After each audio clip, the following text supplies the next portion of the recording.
Iran ने इतना बड़ा कांड कर दिया, खेल कर दिया अमेरिका के साथ कि अमेरिका परेशान हो गया। अमेरिका अपनी तकलीफें एकदम से नहीं बताता है, लेकिन अमेरिका को बताना पड़ गया है। अमेरिका ने जानकारी दी है कि मिडिल ईस्ट में यानी तमाम अरब देशों के इलाकों में जहां जहां अमेरिका के फौजी हैं, ईरान ने हैकिंग के जरिए उनके मोबाइल को हैक किया है ताकि उनको लोकेट किया जा सके और उनको निशाना बनाया जा सके। हजरात, ये तो फिर अच्छी बात है ना। ईरान नहीं चाहता कि हमारे हमलों में आम लोग निशाने पर आए। ईरान चाहता है कि भैया जो चुचुंदर है वो डायरेक्ट निमट जाए। बहरहाल इस चीज से अमेरिका काफी परेशान हो गया है। तेहरान प्रेयर हॉल में सुप्रीम लीडर के 3 और जो बेटे हैं, तस्वीर देखिए, 3 बेटे नजर आ रहे हैं जो खासकर अम्मामे वाले हैं, जिन्होंने सर पर पगड़ी बांधी हुई है आसान भाषा में। मेमोरियल हॉल में इकट्ठा हुए थे किसी प्रोग्राम में, यानी सुप्रीम लीडर के बेटे भी अब सामने आ रहे हैं, लगातार सामने आ रहे हैं और एक मैसेज दे रहे हैं कि अमेरिका और इजराइल से हम नहीं डरते। उधर सऊदी अरब की सरकार ने, कैबिनेट ने ईरान की निंदा की है और कहा है कि जिस तरह से ईरान टैंकरों पर हमला कर रहा है, हम इसकी निंदा करते हैं, इसके अलावा ये कुछ कर भी नहीं पाएंगे। उधर हुथीज ने बड़ा खेल कर दिया है, ये देखिए पोस्टर जारी कर दिया है।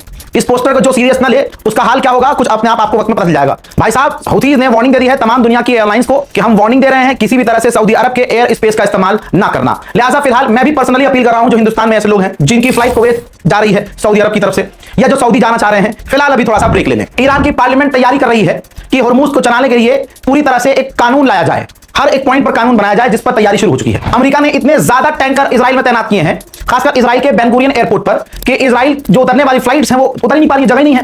तो इजराइल ने कहा कि 20 टैंकर जो हैं यहां पर होंगे, बाकी सारे टैंकर अलग अलग जो हमारे मिलिट्री बेस है वहां भेज दिए जाएंगे। दोस्तों, मैं बता चुका हूं कि अहमदी निजात पर गद्दारी की रिपोर्ट सामने आई है। ईरान एक्सेप्ट नहीं करेगा, आपको भी पता है, हमको भी पता है, और अहमदी निजात के दफ्तर ने मना भी कर दिया कि ये झूठ खबर है।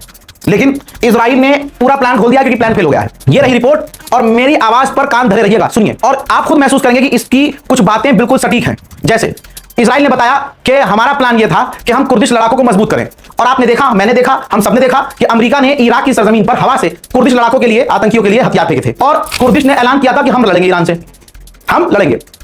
फिर क्या हुआ? इजराइल ने ईरान के बॉर्डर पर हमले किए थे। आप लोगों को बिल्कुल याद होगा जब 41 दिन की जंग हुई थी, शुरू के ही 4-5 दिन में हो गया था कि इजराइल ईरान के बॉर्डर पर हमला कर रहा था। इसी रिपोर्ट में कंफर्म है कि उनको हथियार दिया गया, उसके बाद बॉर्डर पर हमला किया गया ताकि बॉर्डर टूट जाए और कुर्दिश आतंकी हथियार लेकर हमारे लोग ईरान के अंदर घुस जाएं। ईरान में उस वक्त प्रदर्शन भी हो रहा था, याद होगा आपको। तो उन प्रदर्शनकारियों के साथ मिलकर पूरे ईरान में आग लगाएं और प्रदर्शन इस लेवल का हो जाए कि सरकार डगमगा जाए। जैसे ही सरकार डगमगाए वो कुर्दिश घुसपैठिए अहमदी निजात को सपोर्ट करें, और अहमदी निजात अपनी मुसाद वाली ताकत से, जो वहां मुसाद उनको सपोर्ट कर रही होगी, ईरान की सरकार का कंट्रोल ले लें। लेकिन ये तमाम प्लान फेल हो गया। ये मैं नहीं कह रहा हूं, और इसकी जो पूरी तरतीबवार खबर है, इनमें से हम खुद गवाह हैं कि कुछ कुछ चीजें हमने खुद देखी हैं। लेकिन अल्लाह का करम यह रहा कि आखिर में मुसाद का प्लान फेल हो गया है। डरे हुए नेतन्याहू ने कहा है कि मैं ईरान से कहना चाहता हूं कि अगर तुमने हम पर हमला किया तो हम तुमसे बड़ा हमला तुम पर करेंगे। ערוכים בכל תרחיש. אני יכול להגיד לכם רק דבר אחד. לא, אני אגיד את זה למנהיגי איראן.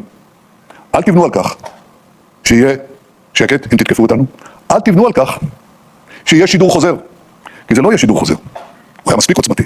זה יהיה שידור אחר, עוצמתי הרבה יותר. נגמרו הימים שמישהו פוגע בנו ואנחנו לא מכים אותו מכה אחת אפיים. עשינו את זה לציר הרשע באיראן ונמשיך לעשות זאת לכל מי שיפגע בנו.